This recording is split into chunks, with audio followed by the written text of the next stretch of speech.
Shalom saudaraku yang dikasihi, pada kesempatan ini saya akan bagikan kepada kita 4 tips atau 4 cara mudah untuk kita bisa memahami konsep Tritunggal. Memang istilah Tritunggal itu sendiri tidak tertulis di dalam Alkitab secara hurufiah, baik itu dalam Alkitab terjemahan bahasa Indonesia maupun dalam bahasa aslinya yaitu Ibrani dan juga bahasa Yunani. Ya, dan istilah Tritunggal ini sudah ribuan tahun dipersoalkan sampai detik hari ini masih juga dipersoalkan. Itu sebabnya saya rindu membagikan 4 tips ini, semoga bisa menolong kita untuk setidaknya dapat memahami secara sederhana konsep daripada Tritunggal itu, ya. Dan walaupun memang istilah Tritunggal itu tidak tercatat secara hurufiah dalam Alkitab, tetapi 3 pribadi itu ada, ya, disebut berulang-ulang di dalam Alkitab dari Perjanjian Lama sampai Perjanjian Baru. Bahkan untuk menemukan 3 pribadi itu tidak harus menjadi seorang teolog, ya. Seorang yang paling awam pun begitu membuka kitab Kejadian sudah bisa menemukan 3 pribadi, ya, yang diistilahkan dengan Tritunggal, yaitu Allah Bapa, Allah Anak, dan Allah Roh Kudus, ya saudaraku. Nah, bahkan ya kalau kita perhatikan saudaraku, ya, sebenarnya Yesus itu juga disalibkan karena masalah Tritunggal. Ya, karena orang-orang Yahudi, orang-orang Farisi dan ahli-ahli Taurat pada waktu itu, mereka menganggap Yesus itu menyamakan dirinya dengan Allah. Yesus mengatakan bahwa dia adalah anak Allah. Dan bagi orang Yahudi yang begitu fanatik, ya, dengan Taurat, saudaraku, itu suatu penghujatan terhadap Allah. Ya, karena orang Yahudi pada umumnya, apalagi ahli Taurat dan orang Farisi, ya, mereka sudah memegang teguh, ya, dalam kitab Taurat, khususnya dalam Ulangan pasal 6 ayat 4. Di situ mengatakan bahwa dengarlah hai orang Israel, Tuhan itu Allah kita, Tuhan itu Esa. Ya, jadi mereka sudah meyakini sejak turun temurun, ya, dari kitab-kitab Musa bahwa, ya, Tuhan itu Esa. Ya, ketika Tuhan memperkenalkan diri kepada Musa juga dia berkata, aku adalah aku. Keesaannya yang ditonjolkan, saudaraku, ya. Jadi waktu Yesus datang dan berkata bahwa aku adalah Bapa, Bapa dalam aku, ya, aku di dalam Bapa, aku adalah anak Allah, itu menggugat keesaan Allah. Dan itu membangkitkan murka daripada orang-orang Yahudi, ya, menggugat keyakinan mereka sekian lamanya, saudaraku. Ya, keyakinan para ahli Taurat dan orang Farisi, dan itulah yang membuat mereka menyalibkan Yesus. Jadi sebenarnya secara tidak langsung kita bisa pahami juga bahwa Yesus itu sebenarnya disalibkan karena masalah Tritunggal, atau ajaran Yesus itu menggugat keesaan Allah yang sudah diyakini turun-temurun oleh orang Yahudi atau orang Israel. Ya. Nah, kemudian bahkan para rasul pun, ya, rasul-rasul Yesus pada waktu itu, ya, dianiaya karena mereka percaya kepada Yesus yang sudah mendeklar dirinya sebagai anak Allah, ya. Dan para rasul ini mengajarkan orang-orang Yahudi dan juga orang-orang non-Yahudi pada akhirnya, ya, tentang Yesus yang menyamakan dirinya dengan Allah dan menyebut dirinya anak Allah. Ya, bahkan akhirnya ajaran ini menyebar luas sampai kepada kita juga pada hari ini, ya saudaraku. Jadi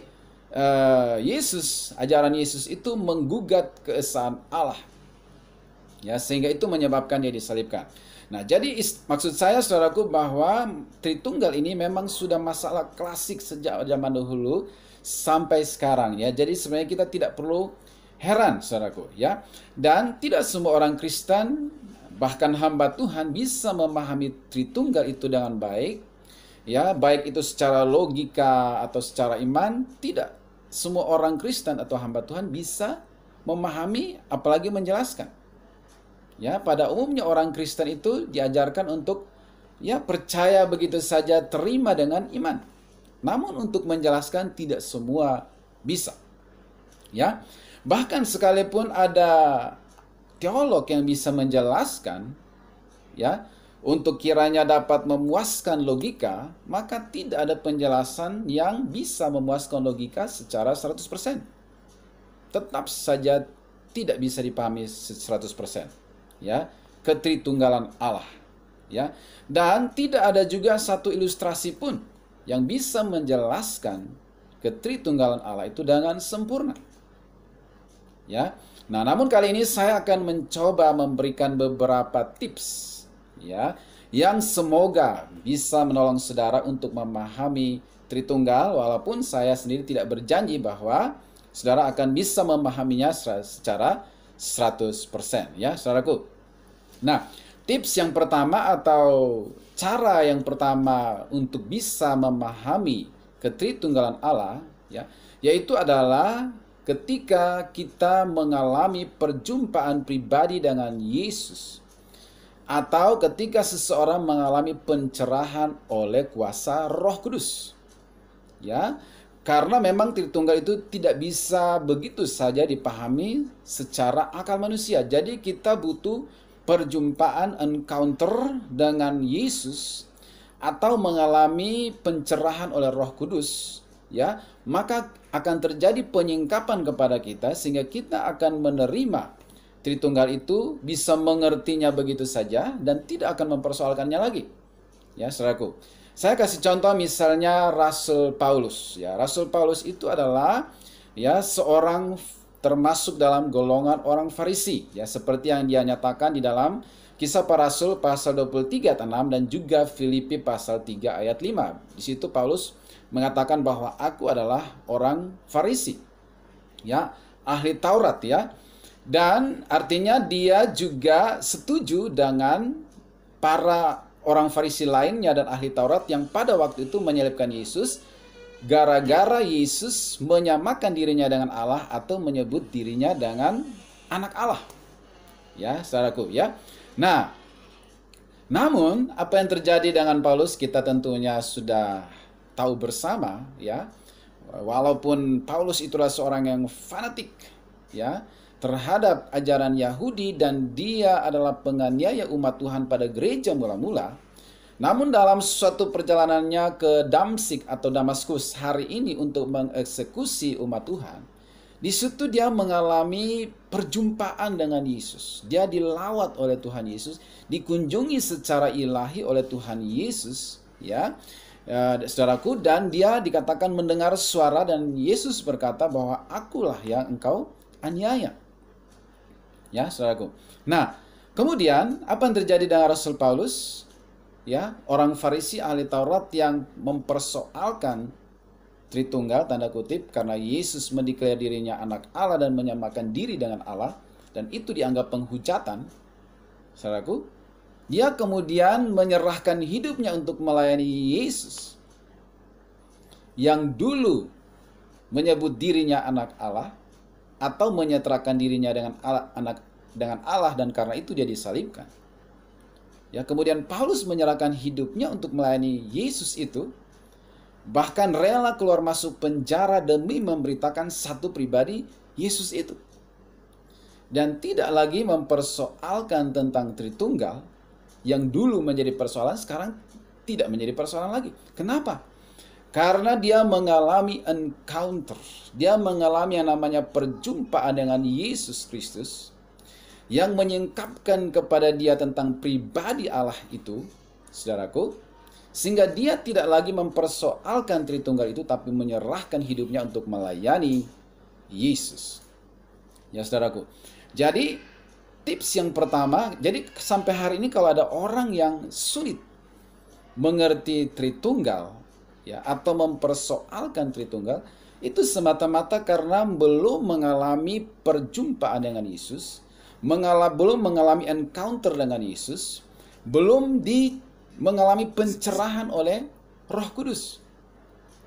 Ya, saudaraku, ya. Nah, saya bacakan beberapa ayat bagaimana orang-orang Yahudi pada waktu itu, ya, menolak Yesus. Dalam Yohanes pasal 5 ayat 18, di situ dikatakan bahwa sebab itu orang-orang Yahudi lebih berusaha lagi untuk membunuh Yesus, bukan saja karena ia meniadakan hari Sabat, tetapi juga karena ia mengatakan bahwa Allah adalah Bapanya sendiri, dan dengan demikian menyamakan dirinya dengan Allah. Ya, jadi ini menggugat keesaan Allah. Statement-statement Yesus, pengajaran Yesus, tindakan-tindakan Yesus itu menggugat keesaan Allah yang begitu melekat dalam otak dan kehidupan daripada orang Yahudi. Ya, saudaraku. Yohanes 10 ayat 33, jawab orang-orang Yahudi itu, bukan karena suatu pekerjaan baik maka kami mau melempari engkau, melainkan karena engkau menghujat Allah. Dan karena engkau sekalipun hanya seorang manusia saja, menyamakan dirimu dengan Allah. Jadi Yesus itu dianggap menyamakan dirinya dengan Allah. Ya, padahal dia seorang manusia. Bukankah itu juga sampai hari ini yang dipersoalkan oleh banyak orang? Ya, saudaraku. Nah, dan itu dikatakan dipersoalkan orang-orang Yahudi, dan tadi saya sudah jelaskan bahwa Paulus adalah bagian daripada itu. Namun ketika dia mengalami encounter, sekali lagi encounter, perjumpaan pribadi, pencerahan oleh Roh Kudus, sekali-kali itu tidak pernah menjadi persoalan lagi. Ya, saudaraku. Jadi sangat penting untuk mengalami encounter, ya, perjumpaan pribadi dengan Yesus Kristus. Maka apa yang dulu menjadi persoalan tidak akan pernah menjadi persoalan lagi. Nah, contoh yang lain adalah saudara-saudara kita yang diistilahkan hari ini dengan murtadin. Mereka yang dari latar belakang non-Kristen, ya, dan mereka dulu adalah orang-orang yang paling mempersoalkan ketuhanan Yesus, ya, paling mempersoalkan keberadaan Yesus sebagai Tuhan juga sekaligus manusia. Namun kita bisa menemukan ribuan kesaksian di YouTube tentang mereka yang dulu awalnya mempersoalkan Tritunggal, yang awalnya menolak ketuhanan Yesus. Namun ketika mereka mengalami kunjungan-kunjungan ilahi oleh pribadi Yesus itu sendiri, oleh kuasa Roh Kudus, ya, kemudian mereka jatuh hati, jatuh cinta pada Yesus. Mereka menjadi begitu militan, radikal, rela menghadapi segala risiko penolakan, ancaman pembunuhan dari keluarga, dari kerabat mereka, dan memutuskan untuk mengikuti Yesus apapun risikonya. Padahal Tritunggal itu tidak berubah. Tidak ada yang berubah dengan ketritunggalan Allah ketika Paulus berjumpa dengan Yesus. Namun pemahaman Paulus yang berubah. Tidak ada yang berubah juga, ya, dengan ketuhanan Yesus, kemanusiaan Yesus ketika seorang murtadin bertobat. Yang berubah adalah pemahamannya karena dia mendapat pencerahan, mengalami perjumpaan dengan Yesus Kristus. Jadi sangat penting untuk seseorang itu mengalami encounter, perjumpaan dengan Yesus. Dan kita sebagai hamba-hamba Tuhan atau orang-orang Kristen, kita harus terus menaikkan doa kita kepada Tuhan, supaya semakin banyak orang yang mengalami perjumpaan dengan Yesus, maka mereka akan disingkapkan, dibukakan. Maka apa yang dulu mereka paling persoalkan tidak akan pernah menjadi persoalan lagi ketika mereka mengalami encounter dengan Yesus Kristus. Itu doa saya, dan itu biarlah menjadi doa kita semua. Ya, saudaraku. Kemudian, saudaraku, ya, bahkan orang Kristen sekalipun yang terlahir secara Kristen di keluarga Kristen belum tentu bisa menjelaskan tentang Tritunggal. Ya, hanya percaya begitu saja, menerima begitu saja dengan iman, atau memang juga karena tidak mengerti. Ya, sehingga sekalipun orang Kristen, dia harus juga mengalami yang namanya pertobatan lahir baru dan perjumpaan pribadi dengan Yesus untuk bisa memahami siapa Yesus itu. Walaupun sudah terlahir secara Kristen, tidak jaminan bahwa karena dia KTP-nya Kristen, terakhir Kristen, sering ke gereja, otomatis dia mengenal Yesus, apalagi memahami ketritunggalan Allah, belum tentu. Kecuali mengalami kelahiran baru, pertobatan, perjumpaan pribadi dengan Yesus Kristus. Ya, saudaraku. Itu sebabnya di dalam Yohanes pasal 6 ayat 44, di situ dikatakan bahwa tidak ada seorang pun yang dapat datang kepadaku, kepada Yesus, jikalau ia tidak ditarik oleh Bapa yang mengutus aku, ya, dan ia akan kubangkitkan pada akhir zaman. Jadi dari kalimat ini aja sudah ada aku, siapa datang kepada aku, ditarik oleh Bapa. Sudah ada Yesus, ada Bapa. Jadi itu tidak bisa dihindari. Memang Allah lah yang memperkenalkan dirinya sebagai tiga pribadi. Dan kita harus belajar untuk menerimanya. Dan sangat penting untuk mengalami perjumpaan pribadi dengan Yesus, baik yang non-Kristen bahkan yang Kristen sekalipun. Ya, saudaraku. Nah, saya sendiri, saudaraku, adalah seorang yang terlahir di keluarga Kristen sejak lahir. Kemudian saya bahkan hidup di suatu daerah lingkungan yang mayoritas Kristen. Di waktu semasa kecil saya tidak ada satu orang pun yang berbeda agama dengan saya, berbeda keyakinan saya, 100% Kristen, dan tidak ada seorang pun yang menggugat ketuhanan Yesus. Tidak ada seorang pun yang mempersoalkan masalah Tritunggal. Ya, kemudian ketika saya beranjak remaja, ya, kemudian saya pindah ke kota, ya, di Kupang, saudaraku. Ya, di situ saya mulai bertemu dengan orang-orang yang beragama lain, ya. Tetapi karena begitu tingginya toleransi di kota itu, saudaraku, tidak ada juga seorang pun yang mempersoalkan ketuhanan Yesus. Tidak ada seorang pun yang menggugat ketuhanan Yesus. Sampai suatu saat saya merantau, saudaraku, ke Kalimantan. Kemudian saya bertemu dengan suku-suku yang lebih banyak lagi, ya, keberagaman yang lebih banyak lagi. Bergaul, tinggal di antara mereka, saudaraku. Maka suatu hari ada yang menggugat ketuhanan Yesus. Ya, bahkan saya bekerja di suatu tempat kerja di mana atasan saya itu adalah seorang leader dari Saksi Yehova. Hampir setiap hari kami berdebat, saudaraku, ya. Dan saya merasa bahwa dalam perdebatan-perdebatan itu saya tanda kutip bisa menjelaskan atau memenangkan perdebatan. Tetapi saya mulai merasa terusik. Baru kali ini, sepanjang saya kecil sampai waktu itu, baru saya bertemu ada orang yang menggugat ketuhanan Yesus. Ya, karena di kampung saya semua mayoritas Kristen.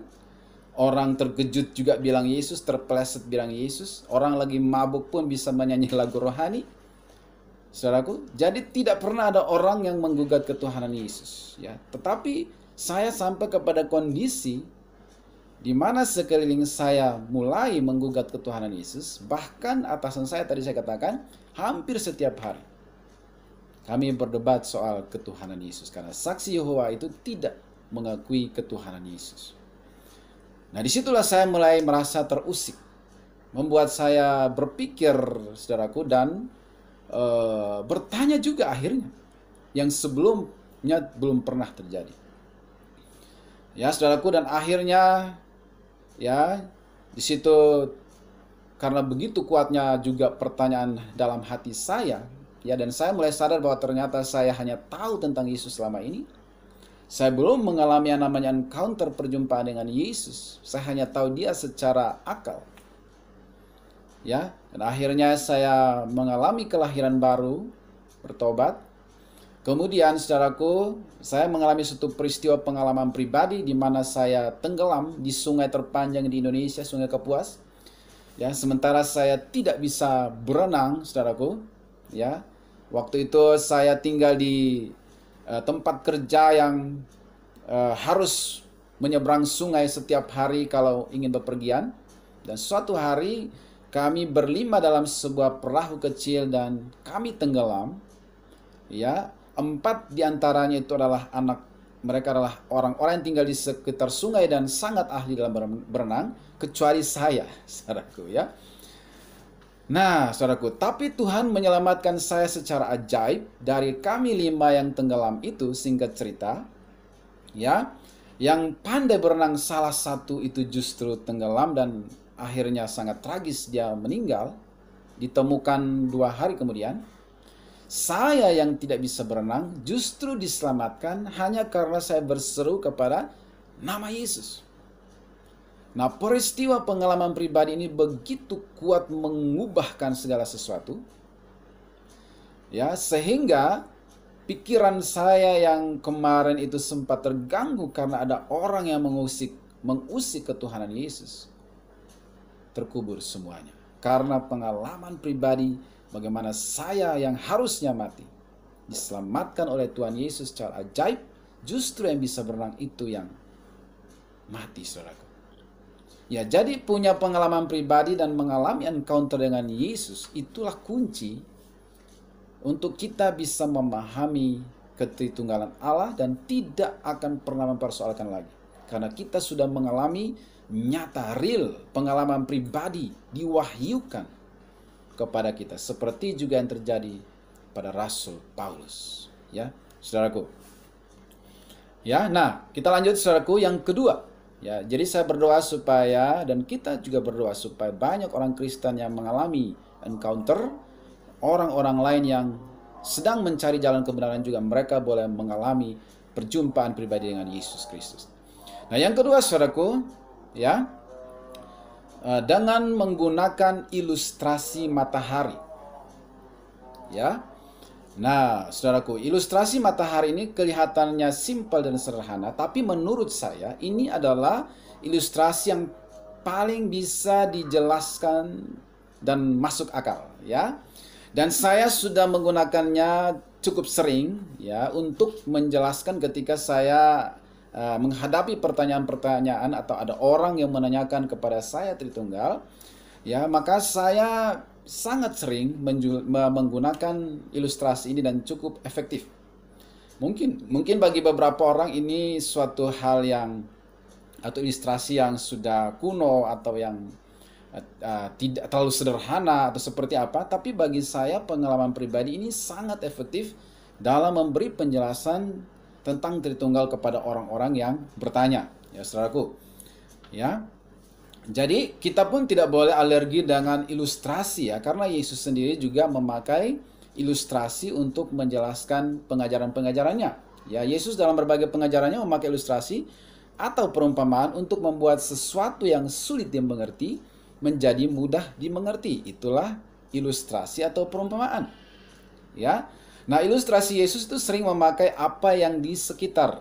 Ya, bisa tentang burung di udara, tentang benih, ya, tentang kadang-kadang menggunakan binatang seperti kambing untuk menggambarkan tentang orang-orang yang tidak percaya, tentang domba, ya, tentang petani, tentang raja, hakim yang lalim, anak bungsu, anak sulung, dan lain sebagainya. Banyak perumpamaan yang Yesus gunakan dalam pengajarannya untuk membuat sesuatu yang yang sulit, ya, menjadi bisa mudah dimengerti. Itulah tujuan daripada perumpamaan atau ilustrasi. Ya, saudaraku. Jadi benda atau makhluk, ya, atau sesuatu yang material dan terbatas itu juga bahkan atau profesi-profesi di dunia ini itu bisa dipakai untuk menjelaskan hal-hal yang rohani, hal-hal yang ilahi, hal-hal yang kekal agar mudah dan simpel untuk dimengerti, saudaraku, ya. Bahkan, ya, di dalam Mazmur pasal 84 ayat 12, ya, di situ dikatakan bahwa sebab Tuhan Allah adalah matahari dan perisaiku. Ya, jadi dalam Mazmur itu Daud, ya, menggambarkan Tuhan itu seperti matahari, ya. Kasih dan kemuliaan Ia berikan. Ia tidak menahan kebaikan dari orang yang hidup tidak bercela. Ya. Jadi menggunakan ilustrasi matahari itu cukup simpel, ya, untuk bisa dimengerti, ya. Sejauh pengalaman saya, ya, mudah-mudahan itu bisa berguna juga bagi saudara. Nah, apa itu ilustrasi matahari, ya? Nah, matahari itu, ya, kalau kita lihat secara sekilas, ya, matahari satu, ya, tetapi itu terdiri dari 3 unsur. Yaitu yang pertama, bola matahari itu sendiri yang adalah bintang raksasa, bintang yang paling besar, ya, di seluruh alam semesta. Ya, bahkan bumi dan planet lain dikatakan berotasi mengelilingi matahari. Ya. Tapi dari mana kita tahu bahwa ada sebuah bintang raksasa dalam universe, dalam alam semesta itu? Karena ada sinarnya yang sampai ke bumi, kita lihat cahayanya, kemudian kita merasakan panasnya. Maka tahulah kita bahwa ada satu bintang raksasa di sana yang menerangi kita di dunia ini, ya, dan kita bisa merasakan panas atau hangatnya matahari itu. Ya, kemudian kita tahu bahwa ada benda namanya matahari. Ya. Dan sinar matahari itu sangat banyak gunanya bagi manusia, menerangi dunia tentunya, dan juga panas matahari itu sangat banyak manfaatnya bagi manusia dan makhluk hidup. Ya, tidak bisa manusia hidup tanpa matahari. Ya, tumbuhan membutuhkan matahari untuk bertumbuh, untuk melakukan fotosintesis, ya. Hewan, manusia, semua tidak bisa hidup tanpa matahari, tetapi ada 3 unsur di dalamnya. Jadi kalau kita mau pakai itu, jadi artinya bintang raksasa bola matahari itu sendiri bisa kita gambarkan sebagai Allah Bapa, sumber segala-galanya. Tetapi dari mana kita tahu bahwa ada Allah Bapa yang tak terlihat nun jauh di sana? Karena ada Yesus, terang dunia, ya, yang datang menyinari kita, membawa kita keluar dari kegelapan masuk ke dalam terangnya yang ajaib. Itulah Yesus yang memberi pencerahan kepada kita. Ya, dan dari mana juga kita bisa mendapat kekuatan atau insaf bertobat? Karena ada namanya Roh Kudus yang tidak terlihat secara wujud atau tidak nampak, namun bisa kita rasakan kehadirannya di dalam hati dan hidup kita. Ya, jadi bagi saya atau menurut saya tidak ada salahnya, tidak ada yang salah dengan ilustrasi matahari. Kita bisa menggunakan itu untuk bisa menjelaskannya secara simple kepada orang-orang yang membutuhkan penjelasan tentang ketritunggalan Allah. Ya, saudaraku. Kemudian saudaraku, ya, kenapa? Kemudian karena kebutuhan atau misi penyelamatan manusia, saudaraku, maka Yesus yang dulu adalah firman, yang bersama-sama dengan Allah dan firman itu adalah Allah, kemudian menjadi manusia, diberi wujud, diberi jasad, ya, dan diam di antara kita. Yohanes 1 ayat 14, firman itu telah menjadi manusia dan diam di antara kita. Jadi kalau tadi contohnya itu adalah matahari, ya, yang adalah satu kesatuan ada. Jadi karena kebutuhan atau karena misi penyelamatan, maka ya Yesus itu diberi wujud, datang sebagai manusia. Ya. Nah, saya lanjutkan ya. Yang ketiga. Ya, masih ada hubungan dengan yang kedua tadi, yaitu memahami alasan kenapa Allah harus menjadi manusia. Kenapa Yesus itu, firman itu harus menjadi manusia. Ya, saudaraku, bila Allah tidak datang menjadi manusia dalam Yesus, maka mungkin kita tidak akan punya masalah dengan soal ketritunggalan. Kita hanya akan tahu tentang keesaan Allah. Sehingga kita mungkin tidak akan ada problem hari ini dengan Tritunggal. Tetapi masalahnya kita akan tetap punya masalah yang besar, yaitu dengan dosa-dosa kita. Karena kegagalan Adam yang telah jatuh dalam dosa. Sehingga dikatakan bahwa maut telah masuk ke dunia ini oleh karena dosa satu orang. Nah, artinya apa, saudaraku? Seandainya Adam tidak gagal, maka tidak ada kejatuhan dalam dosa, maka Yesus pun sebenarnya tidak perlu datang.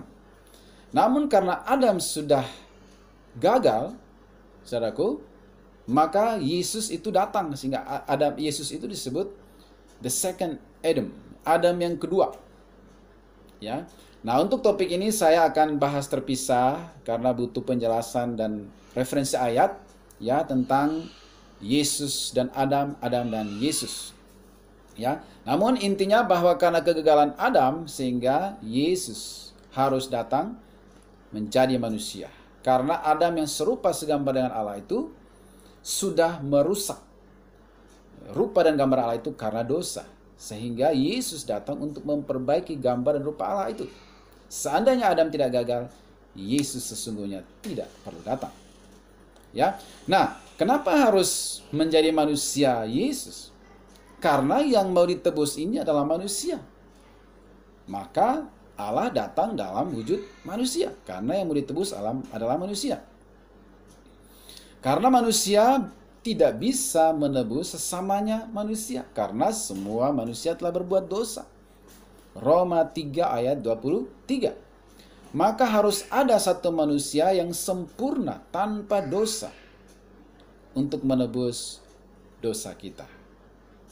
Nah, kemudian itu sebabnya dia dilahirkan dari rahim seorang perempuan, ya, sebagai manusia.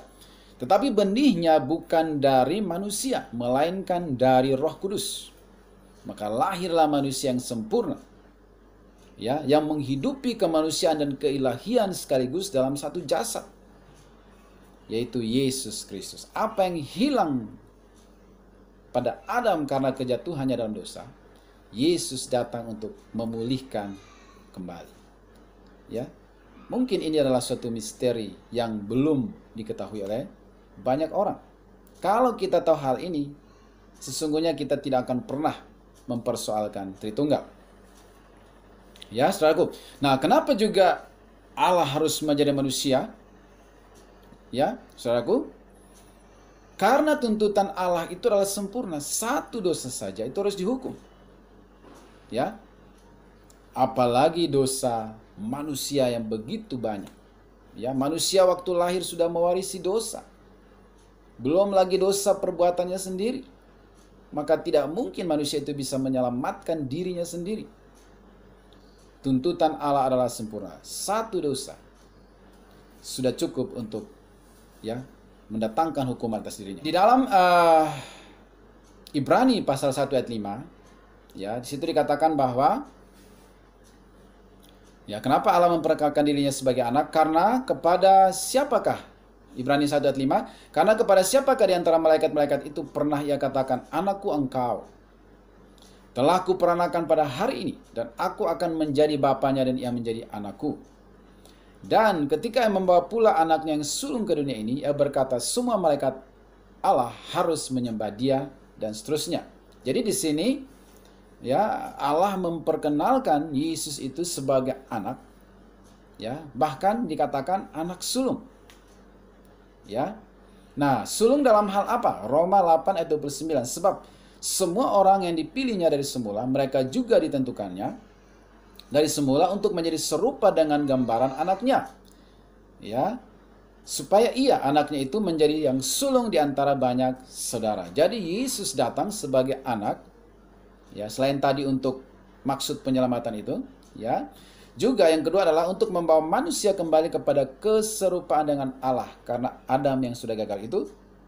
Nah, untuk tujuan inilah, ya, dia yang adalah sulung, contoh model, datang menyatakan diri kepada kita, ya, saudaraku. Kemudian sulung yang pengertian sulung yang kedua, ya, yaitu di dalam 1 Korintus pasal 15 ayat 20. Di situ dikatakan bahwa tetapi yang benar ialah bahwa Kristus telah dibangkitkan dari antara orang mati sebagai yang sulung dari orang-orang yang telah mati. Jadi Yesus adalah satu-satunya manusia yang pertama kali bangkit, ya, dan dia dikatakan adalah sulung kita. Dan kita adalah saudara-saudaranya. Artinya kita pun akan mengalami yang namanya kebangkitan tubuh. Tadi yang pertama, supaya serupa dan mengembalikan keserupaan dengan Allah. Setiap orang percaya, ya, tujuannya adalah terus bertumbuh imannya sampai bisa kembali kepada keserupaan dengan Allah, keserupaan dengan anaknya. Ya, dan yang kedua ini dikatakan bahwa Yesus adalah sulung yang pertama kali bangkit. Ini adalah janji bahwa masa depan kita, setiap orang percaya, akan mengalami yang namanya kebangkitan tubuh. Seperti Yesus, dan akan mengenakan tubuh kemuliaan. Kemudian kita akan tinggal bersama-sama Allah dalam kemuliaan sampai kepada kekekalan. Sampai ke Yerusalem baru menggunakan tubuh kemuliaan. Tubuh ini yang telah diperbaharui atau yang telah di-upgrade. Ya, kira-kira seperti itu, ya. Dan itu adalah masa depan kita. Jadi jangan pernah anggap remeh jasad atau tubuh kita ini, karena tubuh ini kita akan bawa sampai kekekalan. Tubuh ini juga akan dibangkitkan pada hari kebangkitan dan mengenakan tubuh kemuliaan, dan memerintah dan tinggal bersama-sama dengan Allah sampai selama-lamanya. Ya, saudaraku. Nah, itu tentang Yesus disebut anak Allah, atau kenapa Allah harus menjadi manusia sehingga jadi ada Allah Allah Bapa, Allah Anak, dan kemudian yang sekarang adalah Allah Roh Kudus. Ya. Jadi harus kita terima bahwa memang ada 3 pribadi yang berbeda. Mereka bukan satu tunggal yang memanifestasikan diri dalam wujud yang berbeda, tidak. Tetapi memang benar-benar 3 pribadi yang berbeda. Tetapi satu keilahian, satu hakikat kealahannya. Ya, saudaraku. Nah, saya ingin jelaskan sekarang tentang Roh Kudus. Jadi tadi Allah Bapa sudah ada matahari. Kemudian kenapa Yesus harus menjadi manusia? Sekarang yang keempat, ya. Jadi Yesus itu bukan Roh Kudus bukan Yesus. Yesus itu bukan Allah Bapa juga bukan Yesus. Jadi beda. Yang mati di kayu salib itu bukan Allah Bapa, yang mati di kayu salib juga bukan Roh Kudus, melainkan Yesus. Masing-masing dengan seperti itu tadi ya, matahari. Matahari, bintang raksasa, cahaya, dan panas matahari. Ya.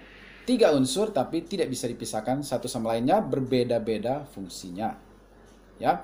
Nah, jadi Yesus bukan Roh Kudus bukan Yesus. Yang keempat, bila Yesus adalah Roh Kudus dan Roh Kudus adalah Yesus, ya, dan kemudian kita mendeklar itu sebagai suatu pengajaran, saudaraku, maka itu akan merusak beberapa hal.